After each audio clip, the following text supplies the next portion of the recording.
we interrupt our normal sequence of events to announce a giveaway for Christmas and New Year's.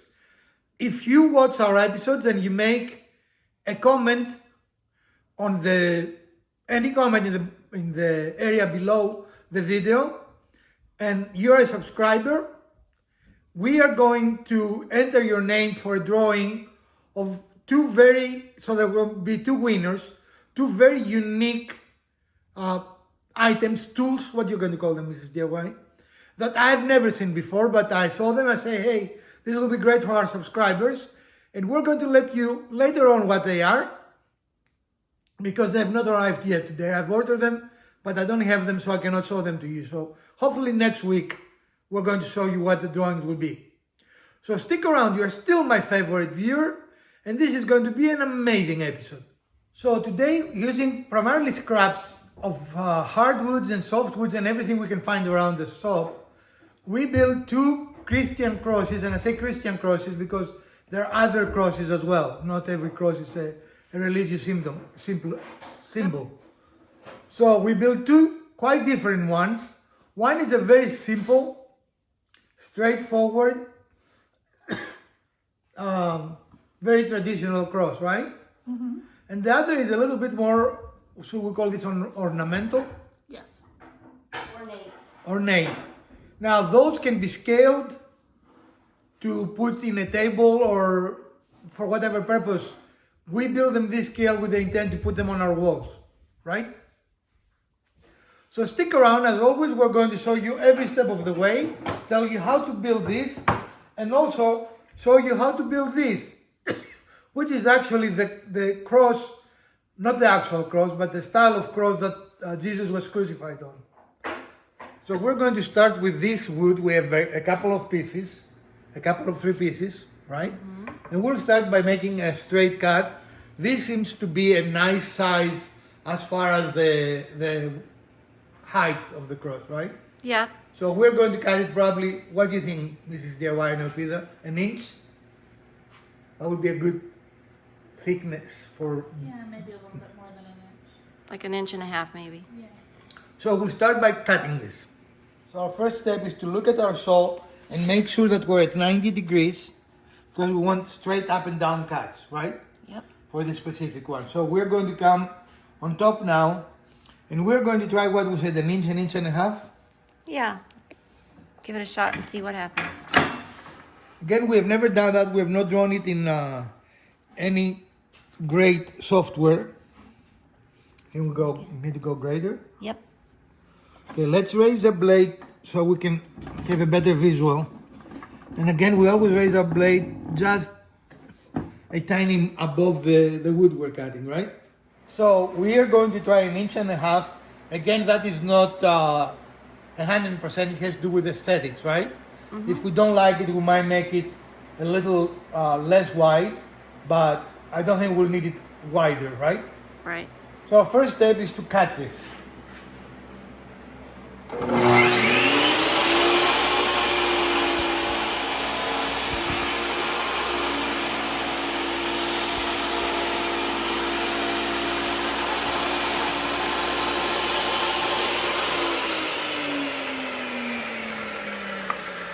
Alright, and we will need to try and put some stain here. It doesn't have to be identical. It's a rustic piece, but we do not want this unless we want it, and then I can just take a little bit of this off. Yeah. So what do you really, think? yeah, it depends on the look that you're It's after. aesthetics, right? Right. So there are two options here. Either you leave it like this and you have nice contrast, or you actually put some stain on it, mm-hmm. and it looks similar all the way around. Yeah. So we're going to decide what we're doing, and we'll be right back. So next we've got another piece that's identical.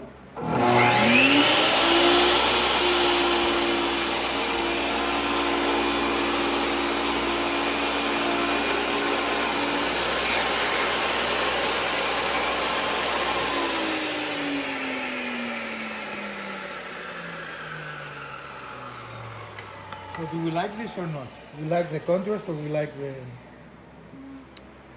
Yeah, I think for this application, I'd probably like them to be similar colors. Okay. all the way around. Of course, we'd have to stain both sides of this one. Yeah. So should we do that then? Yeah, that probably would be good. And then we said that's 16. So what is the 2 to 3 ratio? What this should be? Let's think about it. If this is 16, half of that is 8. And we need to, so it looks like 5.33. And then Is- crosses have to have a 2 to 3 ratio. One then if it- third of Yeah, so then it'd be the like size. 10 3/4 roughly for the cross piece, right? Because Yeah. that is 3. Yep. Right. Okay. I don't have it here. So to keep the ratio, we need this at 10.66 approximately. We don't have to be exact. Right. So we have set our saw to approximately cut that, and we cannot show it to you Yeah. because of darkness. So we're going to cut that piece next. Yes? All right.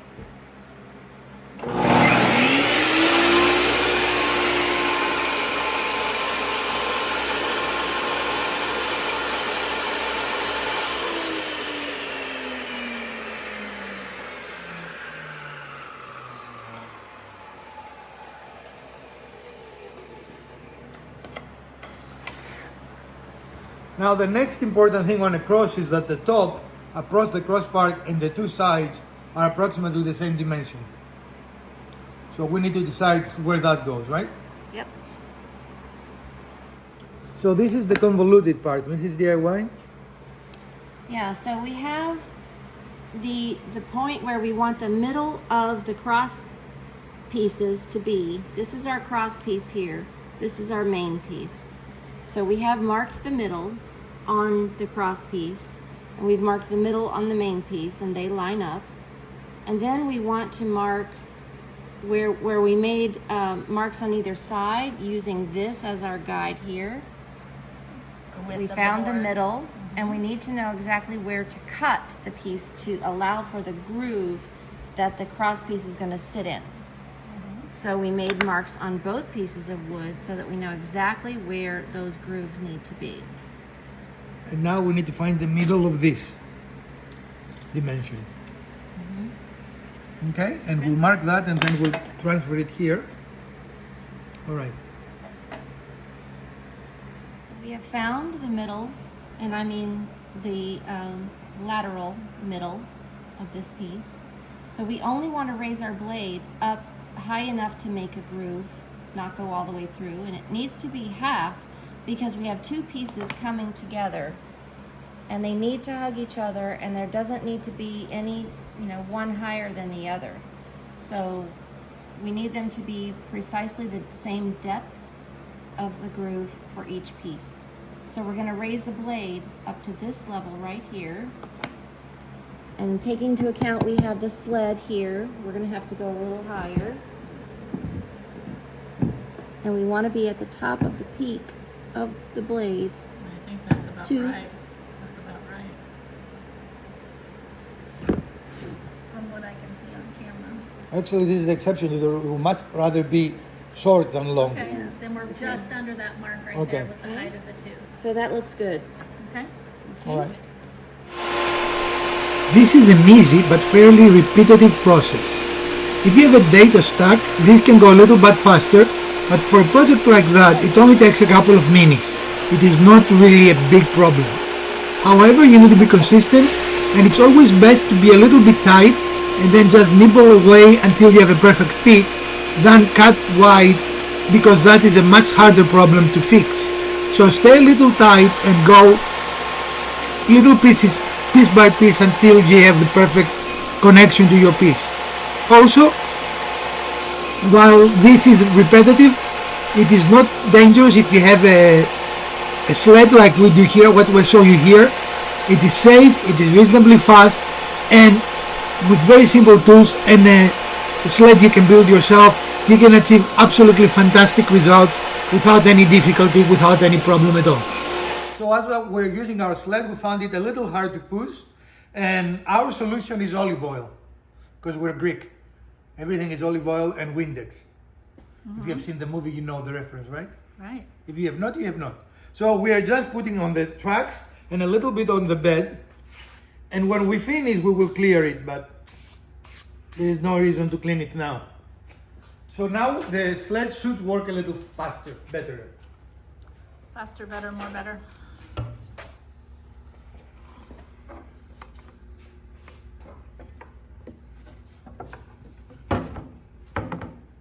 A little that way. Just like that. There you go. All right. You want to test the roll back and forth a little bit? Yes, that's the Better? Much better. So we need So that. we have the first piece with the groove cut into it, and we did have to finesse just a little bit by holding the other piece up to it and making sure the fitment was correct. And that meant just taking microscopic pieces off on either side just to get it to fit in there, but now we have a really nice fit. And onward and upward to the second piece, which is the cross piece. And again, you can see our 3 marks. This is our center mark. These are the 2 marks to show us where we're going to groove that. And we're lining that up with our blade. And then we're going to be ready to cut.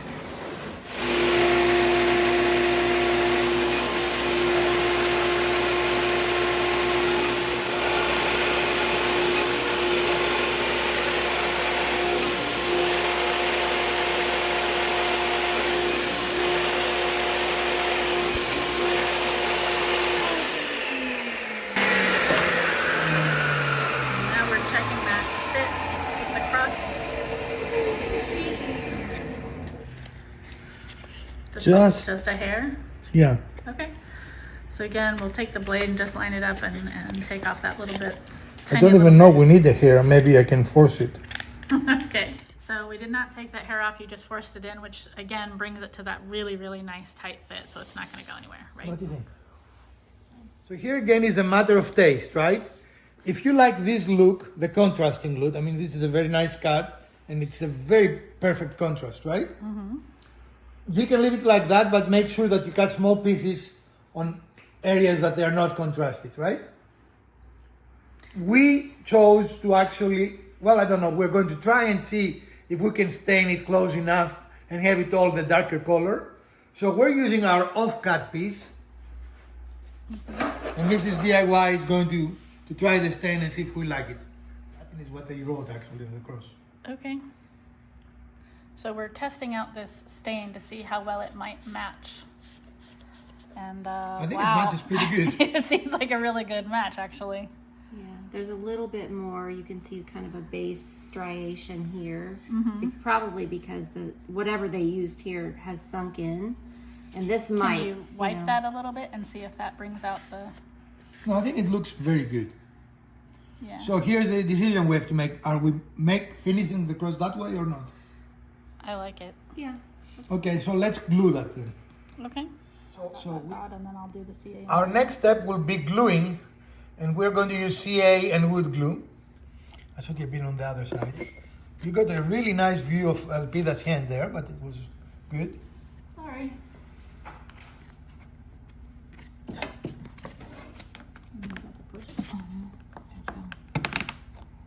We have a very nice fit, I think, right? Yeah. All right, and now we're going to use our stain. Really, this does not take much at all. Being very conservative on using the stain because I don't want it to get too deep or too dark. And this wood is very, very dry, so it will soak it up quick, right? Yep. And I wish I remember where I got it because I really like it. It cuts very nicely. It's very light, right? I mean, you could even make pendants, for small pieces with this because it's so light. Yeah. Again, it's a matter of choice. You can see here easier the difference, right? How it would look with the stain, and just before Mrs. DIY started, how it looked without the stain. Yep. And this, because of the scale, is intended to be a wall hanging, correct? Yes. Okay. But you can make the scale smaller and you can put it on a desk. I mean, there are all kinds of things you can do, right? Right. And this is so light that anything will hold it on the wall. Command strips, piece of gum, Yeah, it's pretty Looks lightweight. like I got all of it except Yeah. for this spot right in the corner. So now we're going to make a second cross identical, up to a point. We're not going to show you the identical part, but we're going to use different material, right? Instead of this, we're going to use hickory for the cross, and then we're going to add the detail with walnut, all right? So we are going to, the dimensions will be identical. There will be no different. So we're going to cut our hickory, make our hickory cross, and we're going to show the steps that they're different. And we're using, Not this. I know, but we're using this as part of our measurement to Right. keep the proportions identical to the first one. We'll show them that, yes. Okay. So we want the two crosses to have the same dimension, and we're using our offcut to decide how big we want it, right? Mm-hmm. And now we're going to cut two pieces out of this.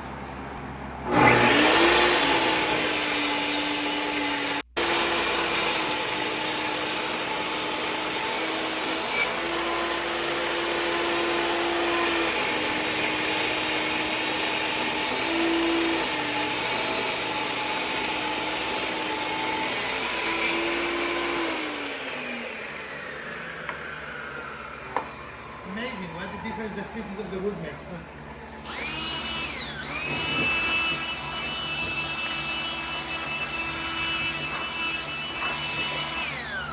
All right.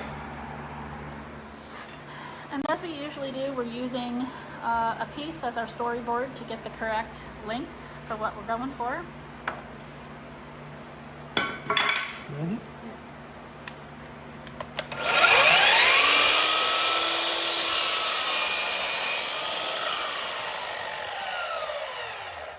And always with small pieces, wait until your blade has stopped before you move them, right? Right. And now we have our upright in Identical. the correct measurement. All right.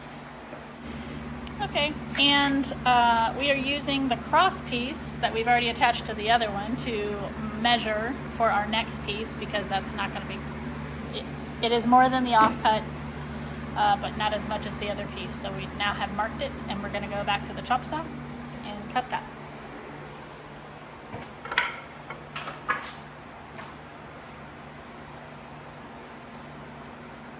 We're right on the line right now. Right? Which way do I need to go? That's This fine. way? No, we're Okay, fine. all right.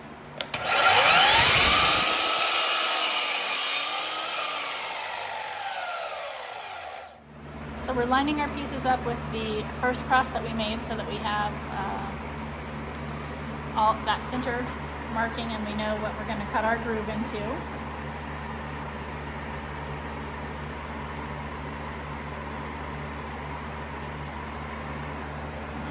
Zoom in a little bit so you can see. Now we've got that lined up, and now we'll do the same thing with the other piece, just aligned in the opposite direction. Then, because we already made the measurements on the first one, we don't need to make any measurements or any guesses here. We know that the proportions are right. We're just marking it to line up. The only thing we'll have to double check, I think, is the depth of this wood to make sure that we don't over or undercut when we're Right. making our grooves. Because I think this is a little thicker. I Right? think so too. So we're not going to show you the same process again, but what we did do was get the blade height set to match where we made the mark on our board. So it's just under that mark again. There we go. And this board is different thickness, so we couldn't just leave it Yes. at the height it was. Correct. So now we are set up for that. We're going to cut out that center part. And it's a good idea, I don't know if we said it in the first, to cut each side first.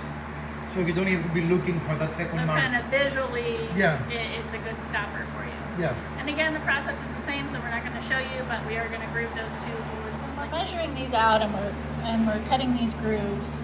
This is one instance where it's actually better to be a little bit short on your measurement, because you can incrementally increase it if you need to, so that you get that really nice fitment with this cross piece into that groove. Right. And as you can see, the material alone makes a big difference, right? Mm-hmm. This is a little thicker too. But you can see immediately how different those look. Even though they're the same dimensions, 99% of the dimensions, and they were built the identical way by the same people on the same shop, right? On the same day. Do you have a preference, Mrs. DIY? Alpida? Right now, I like the darker one better. Okay, so we're 50-50. Okay. So we have a scrap piece from our cross, and we wanted to add a little bit of a dimension to it, but we don't want it to be too much. We want it to be just above to kind of raise this and put it in relief. And so we want to cut this board in strips this way. So we're using this thickness plus this thickness here for where to set our fence, so that we can cut it directly at the width that we want it going through the saw. This would be our dimension here. And again, that's a preference. You can make it bigger so it would be like deeper, very, very much inset, Kind of a right? shadow box look. Or you can even have it flush and just have a frame around it, you know? Okay. We like to have a little bit of a difference, right? Because we like to make things harder for us.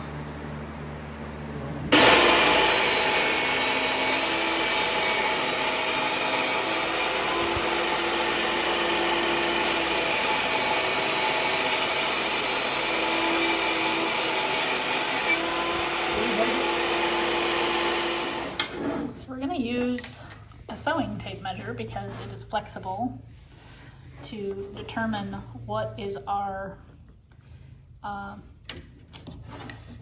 linear inches, linear measurement of what we need to go all the way around the cross in order to create that shadow box effect. So we've got like 9 3/4 here.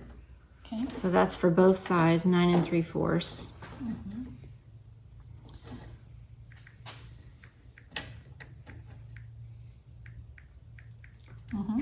And then we've got 4 3/4, which should be for 5, actually 6 sides, right? 1, 2, 3, 4, 5, 6. 4 3/4. 4.75 times 6 plus 9.75 plus 9.75. Okay. And then we have 1.5 times 4. So that's 6 Yes. plus another 6. So that's 54 inches total. And we need more than that because we're losing some. Yeah. Well, I overestimated. Okay. So this is 24, roughly 24 and a So half. 48, 49 inches. So Yeah. there's still a few. So we'll need to make one more strip so that we have plenty. Yep. Right? Okay. Set up Stella. So she's at a 45. We're going to take the 45s off the edge.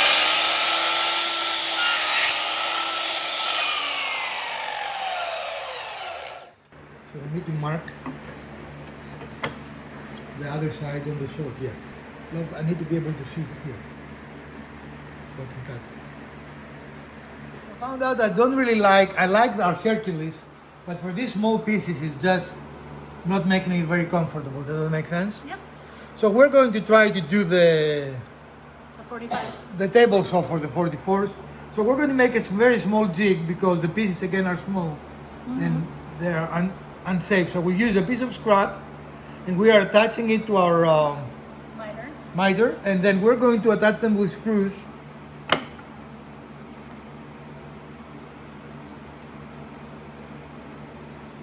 It was okay. You want to do that one? And the reason for this is so that we can support these smaller pieces with the miter as they're going across the blade. And this is just going to provide an additional support because they are so small. And it will make it safer. And so the first thing you're going to do is cut through that 40 with that blade on the 45 just Yeah. to have the angle there, right?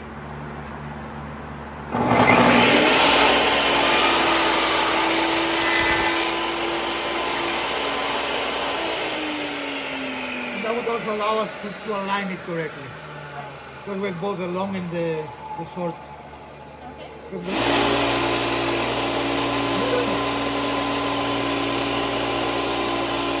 Because this is handmade, we're going to be gluing the piece because each piece might be slightly different, right?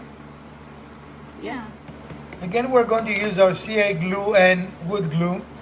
This will not have any stress at all. So, and if they come apart, we can always re-glue them, right? Sure. You want it also in the middle of the oven? Just Here. that's it. And again, we're using our table saw as the aligning device, right? Small pieces might need a little bit of sanding to take what I call hairs. I don't know what the technical term is. Does either of you know the technical term? Here, No, I'm sure that's not hair, but fuzz. okay, fuzz, whatever. So it doesn't need a lot of sanding, just enough, because the pieces are so small that even a little bit of fuzz will throw your angle a little bit out, right? Right. This is a slow process, but we hope it's going to give a nice oomph to the piece, right? Definitely a lot of dimension and design. We hope so, yes. That's the idea, but it's a lot of detail work, and we have used more time and we're not close to finish than it took us to make the crosses, I think, right? Yeah. But So that's it's because this detail is work, yeah, very detailed.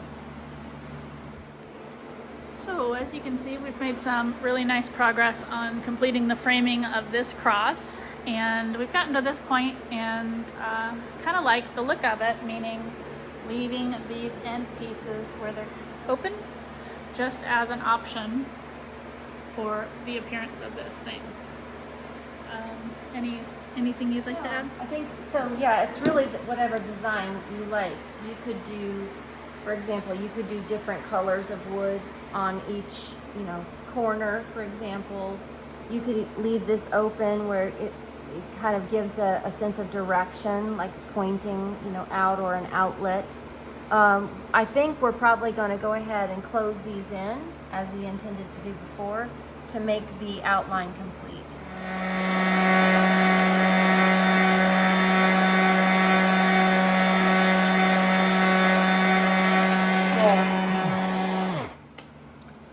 The reason we're doing it this way is because the pieces are too small to run through the table saw again in a safe way, right? Right. So we hope that it will be the same. Yes. What about your tiny table saw? I don't know how to do 45s on that. So we've got the final edge pieces, getting them glued up here.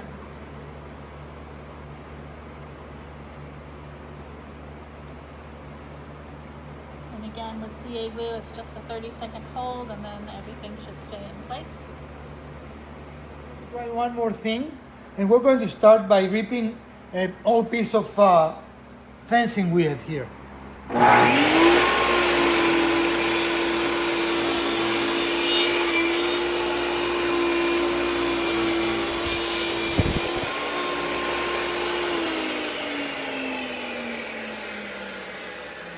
I'm giving my blood for you guys. I'm bleeding profusely. Well, Not profusely, but it's payback maybe for what? for my blood loss over the years. We're going to cut this piece, I didn't even know how long it was, grab it from the scrap to half, and we've marked already the thickness half, right? So we're going to have it in half of the length, and we know the thickness half.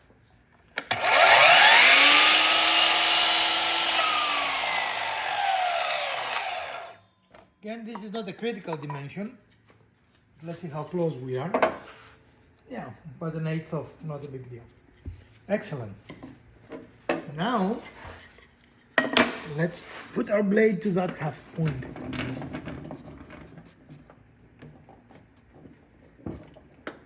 All right. The only difference between this and our previous half lap was that this one is at an angle, so it takes a little longer because it is a little more material to take out, but the fundamentals are the same, other than not using our sled, because our sled does not have a device that will allow us to be at an angle. So we did this little jig that we show you to allow us to take care of this little problem and still make it in a safe and efficient way. So I have to do it correctly. So we have our finished piece here, and one little trick, it is not as critical that you are dead center But it's important that on your second piece you take as much off as it's left on your first piece. Does that make sense? So all you have to do is once you cut one, You mean the thickness of the board? the thickness is what I'm doing, yeah. Just put it on your table and use that to set it versus trying to be perfect center. So we're using a piece of scrap now. We're marking to make this bottom part Flat. flat. We're cutting our marks where we show you the marks, and as you can see now, it's correctly. And what is this, Mrs. DIY and Elpida? This is actually the cross that Christ was crucified, not our traditional cross, right? Right. That was not what they were using. This is what they were using. So if you want to make a more traditional or a more correct, I don't know what the right term is, this will be the same. Authentic. And I wanted to show you this, and I don't know if we're going to keep this or not, but we can glue it and keep it, right? So now we're very gently going to remove the glue that has dried, if not fully, somewhat, right? So that will take a few moments, and I think it is not a necessary step. As it dries, it shrinks a little bit, and I think it's much less visible than it was when we were doing it. Mm-hmm. But we're going to let Elpida do that, and we're going to move forward. Decided we want our darker cross exactly as it is. It has kind of a rustic, old look, right? Mm-hmm. But this one, we are going to Rust-Oleum with, Rastorialize, right? And that was a good decision, as you can see, right? Mm-hmm.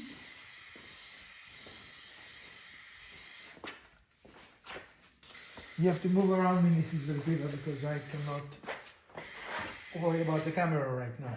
Mm-hmm. We can just rotate. We can do the edges. We could put it on our turntable. No? We need better lighting ourselves. Okay, don't get the Mrs. DIY. No? Don't get her? No. I was thinking of getting her actually. We were already glued today. We don't need to be painted as well. I'm just in here. You were glued? Yes. Who glued it you? Well, we did because glue. Alright, and that really made it pop, right? Yep. And made us cough because none of us is wearing respirators. All of us.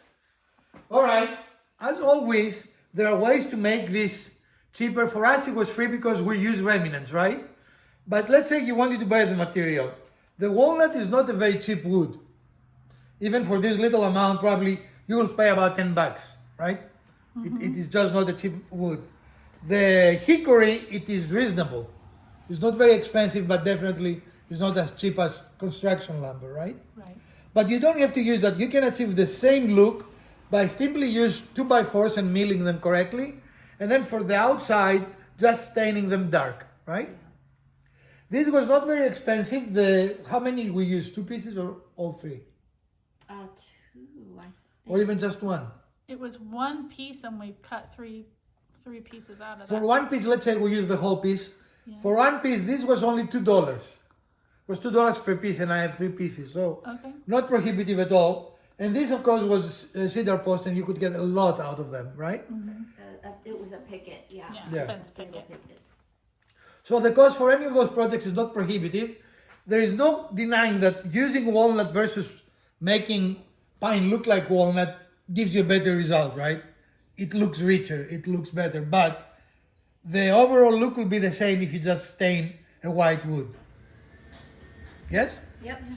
And I really like the dimension that this particular one has because of, we went above the actual base of the cross to make the outline, which I think it really makes it pop. And another idea that we didn't do is you could do the same. You can have the outline, instead of putting the cross in, you can put it on top. Right? Mm-hmm. That also has dimension to it. Mm-hmm. So there are many things. We chose to do a couple, but there are many ways you can make this yours. Now, Mrs. DIY and Elpida, beginner, intermediate, or advanced? I think this is, I mean, it's kind of between beginner and intermediate for me. Okay. What was the hardest thing? I think the hardest thing was the little pieces? the little pieces were difficult, and the angles. Okay. You're talking about these angles. Especially those angles, and especially if you're working with tiny little pieces, to make these 45s is a little challenging. All right, and that's what makes it a little harder for a non-beginner, but you can have a very, very similar look by only using 90s, right? You don't have to make 45s here. And as you pointed out, maybe even leaving it open. Yeah. It doesn't necessarily need to be closed. There are many options that fit your individual needs or your individual styles. Mm-hmm. But if you have a table saw, or you could even use, you know, I suppose there's another way to make the groove and then just use like chisels to hollow it out. So I think there are some options that a beginner could do, definitely something basic like this, just to chisel out the middle sections there. Or alternatively, you can make one big piece and glue the sides. Yeah, these are not going to be very, definitely could. They're not carrying any weight, especially on this wood, that would be very easy. Yeah, this one is a very, very lightweight. And so it's, you know, cutting through it was a breeze. So doing just straight cuts, you can build this, right? And even regardless, you're going to see the connection anyway. So instead of this way would be this way, right? I mean, that's, but it is an easy build, I think. And I think this would be a fun episode to celebrate the holidays, to celebrate your family, to have fun time together. And if you're not Christian, you can take the idea, if you're a Jewish person, for example, you know, you can make the Star of David and play with different styles of it, right? So we chose that because we prescribe to Christianity, but you most certainly do not have to do that.